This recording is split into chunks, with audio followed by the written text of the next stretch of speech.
Living in a residential neighborhood seemed like a dream come true at first. Wide streets, lined-up houses, smiling neighbors for the first few days, that false feeling that I had finally found a peaceful place to put down roots. But all it took was signing the contract for the facade to begin to crack, and behind it, a residents' association that was more authoritarian than a fifth-rate dictatorship. In charge, of course, was the famous HOA president, a woman who seemed to have stepped straight out of an obsessive control manual. In the beginning, it was just little notes, small fines for silly things, the garbage can that wasn't aligned exactly 30 centimeters from the curb, the yellowing grass after a week of drought, the mailbox that, according to her, didn't match the aesthetic standards of the neighborhood, things you swallow, sigh, and resolve to avoid a headache. But the feeling of being constantly watched was suffocating, as if my every move was being recorded by invisible cameras. Patience melted away slowly, almost imperceptibly, until the day I received a registered letter, the kind you have to sign to receive, informing me that the HOA was now going to charge a shared energy fee. Basically, they wanted to force me to pay a percentage of their electricity bill because, according to the brilliant explanation, the electricity supply is a community responsibility. I didn't even try to hide the laugh of debauchery that escaped when I read it. It was so absurd that it seemed like a joke. But since everything there was obligatory, refusing meant fine after fine, and not paying the fines, according to the horrendous statute that the woman herself had rewritten months before, meant the risk of prosecution and even losing the house at a court auction. It was a scam that had been lovingly designed to squeeze every penny out of the residents, under the excuse of maintaining the standard of the neighborhood. But it was going to be a different story with me. I spent the whole night thinking, anger boiling up inside, the feeling of injustice taking my sleep away. How could anyone have the audacity to want to steal from me like that? It wasn't a normal charge. It was looting disguised as regulation. That morning, sipping my third bitter coffee, an idea began to bubble up in my head. I wasn't just going to refuse to pay. I was going to pay back in a way that woman would never forget. I started researching the installation of solar panels. I wanted to cut off any dependence on the electricity grid once and for all, and teach her a moral lesson that would echo throughout those spotless streets. Within a few days, I had signed a contract with a specialist company. I invested every penny I had, even drawing on part of my emergency reserve. It was all or nothing. But I knew, when I finished, the energy she wanted so much to control was going to become my own business. But with one simple rule: everyone could buy energy from me, except her. While the panels were being installed, the neighborhood turned into an anthill of onlookers. The woman, of course, led the patrol, trying to find loopholes to stop me. She claimed that the billboards disharmonized the look of the neighborhood. She tried to pass a solar compliance fee at the HOA meeting. He spread rumors that my equipment was dangerous, that it could cause fires, that it was illegal. Each attempt to stop me only served to attract more support from the neighbors, who were tired of the absurd fees and saw this as a chance to free themselves as well. The funniest thing was to see her frothing with rage, writhing at public meetings, while I smiled in silence, installing row after row of solar panels, a veritable private power plant springing up right under her nose. And there, in the middle of that heat, with the sun blazing in the sky, I knew revenge was going to be sweet, slow, and completely legal. Little did she know that the worst was yet to come. The installation of the solar panels became the #1 topic in the neighborhood within a few days. It was impossible to ignore the movement. Trucks unloading metal structures, technicians climbing on the roof, the sound of drills tearing through the plastic silence of a neighborhood that seemed to have stopped in time. Each sign that went up was like a personal offense to the woman from the HOA. She made a point of walking past my house 3 times a day, always with a frown, her lips pressed together, and that ridiculous clipboard in her hand, as if she could find, between one sigh and another, some obscure paragraph in the regulations that would prevent me from continuing. she found nothing. It was incredible to watch her inability to cope with reality, that for the first time, someone had broken the invisible chain that she kept attached to the wrists of everyone there. And that wasn't all. When the neighbors started asking if I would sell surplus energy, I knew I had something much bigger on my hands. It wasn't just about getting back at her anymore. It was about freeing the entire neighborhood from the tyranny of that woman who confused leadership with oppression. The news spread like wildfire in a dry field. Unexpected visitors began to appear. People who had only waved from afar now came up to my garage, making small talk, curious. It was then that I realized everyone in some way harbored sorrows for that woman. The lady with the blue house on the corner who paid a fine for planting unauthorized flowers. The newly arrived couple who were threatened with prosecution because they hung a hammock on their balcony. The war veteran who got a warning for flying his country's flag in his garden. It was as if everyone had collected little silent humiliations, piled one on top of the other, just waiting for a spark to explode. And I was the spark. With the energy system up and running, I came up with a simple plan. I offered private energy supply contracts to the neighbors at lower prices than the traditional utility. Of course, within the legal rules. Everything was done by lawyers, registered and audited. No clandestine wires, no gimmicks. It was a clean, legitimate business, and each contract signed was like a nail in the coffin of the HOA's influence. But there was one special clause, written with care, that I made a point of displaying prominently. I reserved the right to refuse to supply energy to anyone who was in direct dispute with me. And guess who fit that criteria perfectly? The woman, of course, spontaneously combusted. Extraordinary meetings were called. The HOA started spreading notices on letterhead, trying to warn residents about the dangers of relying on independent energy suppliers. They said I could cut off the supply without warning, that there was no quality guarantee, that my contracts were traps. It was funny to see the desperation taking shape. What they didn't count on was that, before starting the project, I had already registered my micro-enterprise, passed the state certifications, and, above all, won the trust of the entire neighborhood with something they never offered: respect. While the HOA woman languished in her own anger, life in the neighborhood began to change. The houses, now connected to my micro-solar plant, saw their electricity bills plummet. And while everyone was saving, her house was still paying absurd rates to the traditional supplier, which at that time was still suffering from constant increases due to a regional supply crisis. What had been a simple saving for others became a living hell for her. Every month, she had to pay more to maintain the artificial comfort of the exaggerated mansion she called home.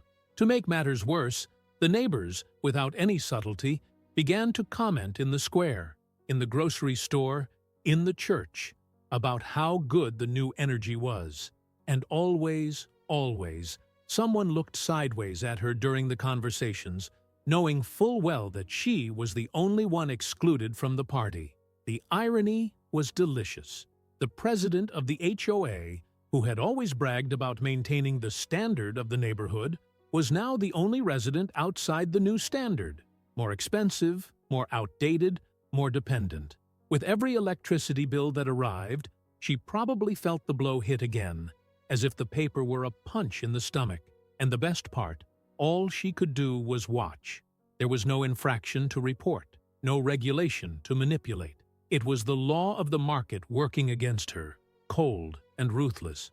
I greeted her politely every time I met her. A discreet smile, a slight nod. Nothing aggressive, just basic formality. And that's exactly what was eating away at her. Because deep down, she knew she had lost control. And not every statute, fine, or threat in the world could change that. At first, I thought I'd just leave it at that. I'd already won the game without even having to raise my voice. The woman was isolated, grumpy, stuck in her own poison. But it's hard to ignore certain provocations, especially when they come in the form of petty attacks disguised as bureaucracy. she began to intensify her attempts to sabotage me. First, she officially complained that the light from my panels reflected into her bedroom and prevented her from sleeping. Then she tried to mobilize half a dozen loyal followers, those bitter old men who still believed that the HOA was some kind of legitimate government, to push for a new vote in the council. The goal was simple: ban alternative energy installations that compromise the aesthetics and safety of the neighborhood. I was even summoned to an extraordinary meeting at the association's headquarters, a dull hall that looked like a mixture of an abandoned elementary school and a bingo hall. I went in knowing I'd be ambushed. Everyone was perched on uncomfortable chairs, casting judgmental glances, while the woman, with her battered clipboard, gave a rousing speech about preserving order and the common good. It was almost comical. I waited patiently until I was given the floor. Then, calmly, I presented copies of my legal registrations, licenses, safety certifications, inspections approved by state and federal agencies.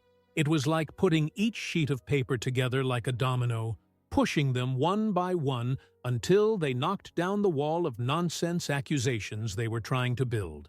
When I finished, the room was silent. Not that respectful silence. It was the embarrassed silence of someone who knows they've lost, but doesn't have the courage to admit it. The woman was pressing her lips together so tightly that she looked like she was going to swallow her anger. I just smiled, thanked her for the opportunity to clarify matters, and left, leaving behind a bunch of bewildered old men who no longer knew who to believe. But I didn't stop there.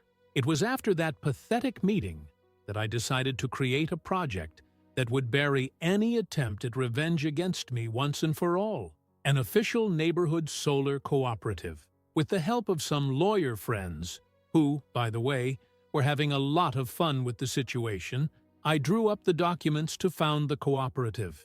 The way it worked was simple. Any resident could join, contributing a small fee to maintain the system, and in return receive energy at a symbolic price. Membership was almost unanimous. In less than 3 weeks, more than 80% of the houses had joined. And since the cooperative was officially a nonprofit entity, registered and recognized, the HOA simply couldn't do anything about it. They tried. Of course they tried. Threatening letters were sent, alarmist notices distributed in mailboxes, a desperate theater to try to stop the obvious, the complete loss of influence. The woman, once the proud face of authority in the neighborhood, became a laughing stock, and not just behind her back. Neighbors who had previously trembled with fear now openly made jokes, as if a spell had been broken. With each new adhesion contract, with each new panel installation that shone in the sun, her face became more bitter. It was easy to see the harder steps, the hunched shoulders, the increasingly harsh voice at meetings. Sometimes I would run into her at the market or at the post office. There was no more pretending. She would look away, pretend to read some kind of label, disguise the very insignificance that was now eating her up inside. And the final blow was yet to come.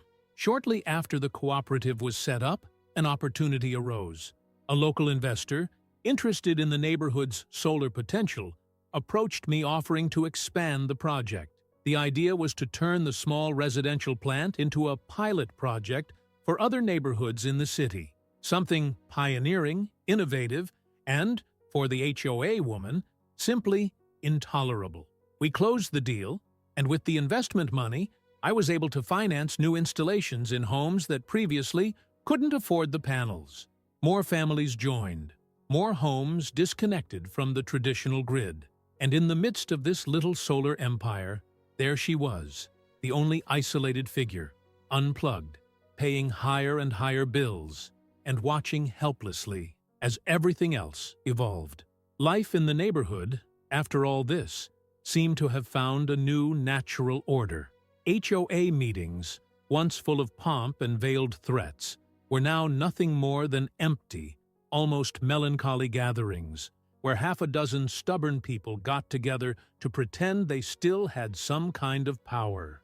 The woman who used to rule over every decision like an unhinged conductor, was now barely able to organize the reading of the minutes without being interrupted by whispers or rolled eyes. She had aged in months, as if the loss of control had sucked all the vitality out of her. The irony of fate was that the more she tried to cling on to the scraps of authority she had left, the more pathetic she looked. Once, I saw her prowling the neighborhood alone, clipboard in hand, frantically jotting down anything that might give her away. A fence with faded paint, a flag flying out of order, a dog barking too much. It was sad, in a way, but there was also something poetically right about it, because every little abuse, every humiliation masquerading as zeal for the community that she had practiced for years was now reflected back at her. It was as if the whole neighborhood had become one big mirror, forcing her to face her own failure day after day. As for me, I didn't have to make any more effort. The success of the solar project continued to grow naturally. We received local awards for community innovation. The press even ran a small story about the sustainable neighborhood that had sprung up almost spontaneously. The investor who partnered with me brought in new stakeholders, and before long, I was involved in other similar projects in neighboring districts.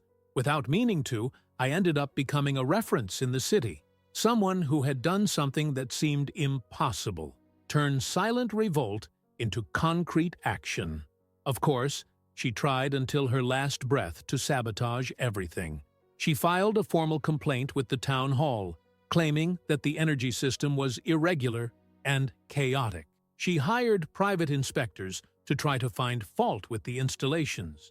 He even threatened, in an absurd letter, to sue each resident who joined the cooperative individually for violating the rules of coexistence. But each attempt dissolved into bureaucracy, technical opinions, and muffled laughter. She no longer had the strength to face up to what had become much bigger than any regulation written on moldy paper. Deep down, I think she knew it. It was only a matter of time before she was officially replaced as HOA president. No one wanted to take part in that little theater of childish regulations and arbitrary punishments anymore. At the last meeting I attended, more out of curiosity than obligation, I saw the final scene of her downfall. A new candidate, young and practical, proposed an open vote to reformulate the association's entire statute, and this time, with no resistance, no behind-the-scenes conspiracies, no veiled threats, the proposal was approved by an overwhelming majority. I saw the woman lower her head, close the folder of documents with trembling hands, and leave the room in silence, under cold, indifferent stares. No clapping, no farewell speeches, no tears. Just the sound of his footsteps echoing on the worn floor of the hall. It was the end, as simple and unglamorous as the beginning had been full of pretension. After that, she disappeared. Some say she sold the house and moved to another city. Others say she still lives there, hidden away, locked between walls that can no longer protect her from her own resentment. I don't know, nor do I care, because, deep down, the real victory was never seeing her humiliated. It was seeing silent freedom reborn in every little gesture from the neighbors. In the dog that now barks freely in the yard, in the lady who plants flowers of all colors without fear of a fine, in the children who run around the neighborhood without being chased away by disapproving looks. When they try to take something from you, do you fight back, or do you build something so strong that they never touch it again? Let me know in the comments, and don't forget to leave a like.